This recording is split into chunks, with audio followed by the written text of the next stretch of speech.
Hola, quisiera introducirles un tema que está generando muchas polémicas y debates en nuestra sociedad: la escasez de agua potable.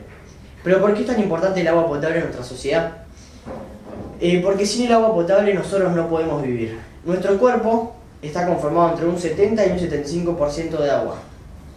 Los expertos calculan que aproximadamente debemos tomar entre 2 o 3 litros de agua diarios, es decir, 7 o 8 vasos, para tener una buena hidratación y no morirnos.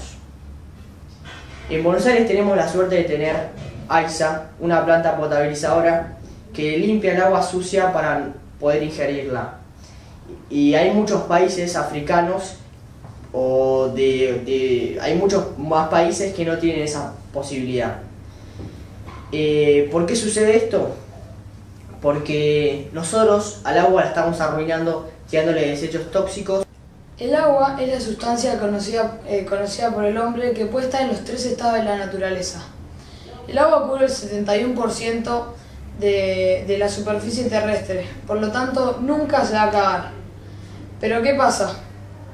La mayor parte del agua es agua salada y el hombre necesita agua potable porque si no le haría mal a la salud.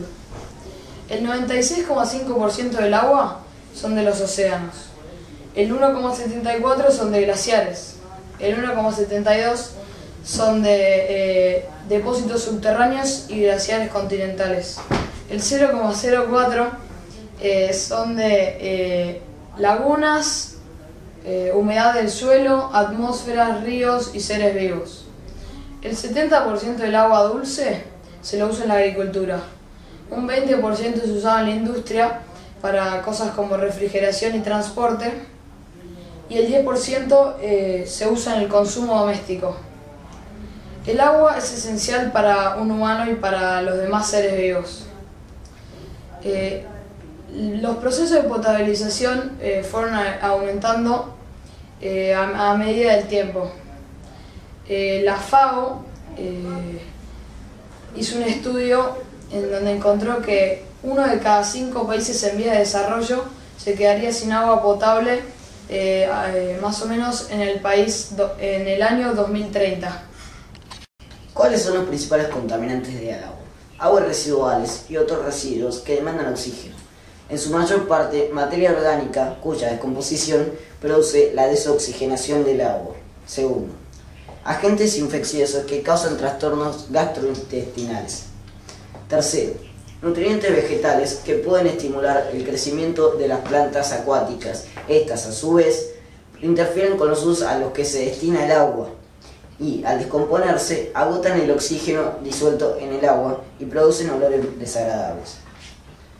Productos químicos, incluyendo pesticidas, diversos productos industriales, sustancias tensioactivas contenidas en los detergentes y los productos de la descomposición de estos compuestos orgánicos. Minerales inorgánicos y compuestos químicos. Sedimentos formados por partículas del suelo y minerales arrastrados por las tormentas y correntías de la tierra de cultivo, los suelos sin protección, las explotaciones mineras, las carreteras y los derribos urbanos. Sustancias radiactivas procedentes de los residuos producidos por la minería y el refinado del uranio y torio, las centrales nucleares y el uso industrial, médico y científico de materiales radioactivos.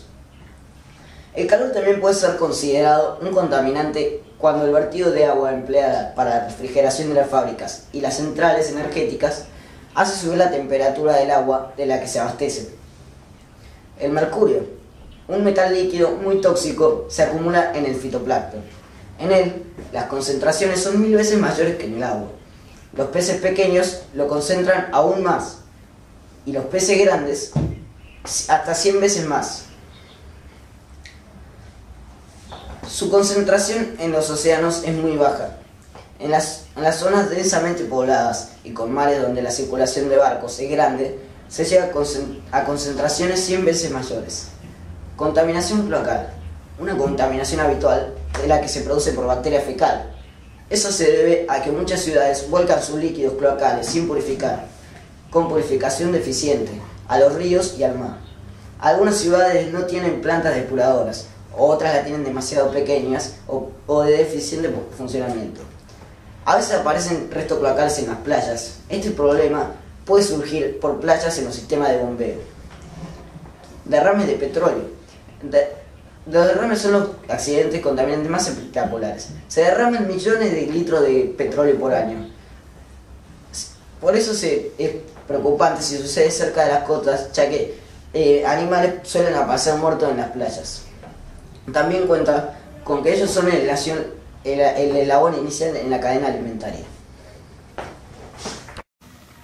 Todo esto demuestra que hay de verdad mucha agua en el mundo, pero solo un poco es lo que podemos usar. Y a medida que pasa el tiempo, esa cantidad es cada vez menos. Aquí podemos ver la cantidad de agua que usa una persona por día.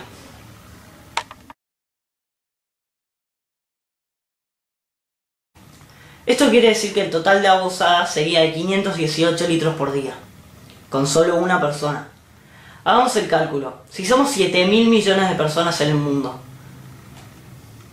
y suponiendo que todos tienen este número de agua usada por día, la cantidad de agua que gastaríamos en el mundo sería este número. En cambio, si cuidáramos el agua y usáramos el agua no potable para usos que no requieren agua potabilizada, el número que gastaríamos sería este.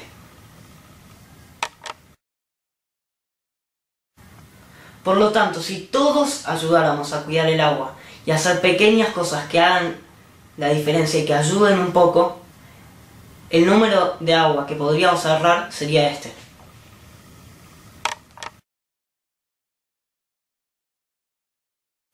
Si se fijan en los primeros dos números, hay 2/3 del agua que usamos que podría ser evitada. Pero bueno, todos se lavan las manos y solo se preocupan por ellos mismos.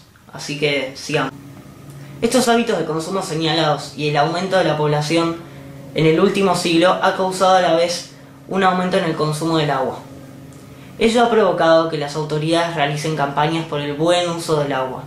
Actualmente la concientización es una tarea de enorme importancia para garantizar el futuro del agua en el planeta. Y como tal, es objeto de constantes actividades tanto a nivel nacional como municipal.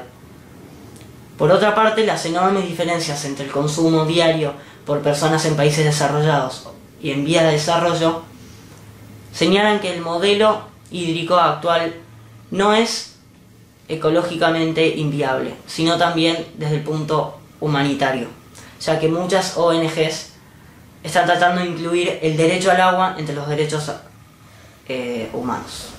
¿Qué pasa? Lo que pasa es que en el mundo ya somos 7.000 millones de habitantes que todos los días consumen por lo menos 2 litros de agua. Lo que pasa también es que estas personas no cuidan el agua y las gastan mucho, por ejemplo, bañándose o lavando el auto, y también, lo que es peor, la contaminan.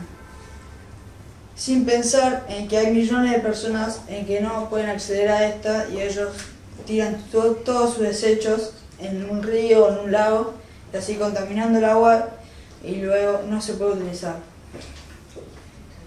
Lo que pasa también es que el porcentaje de agua dulce en el mundo es muy pequeño.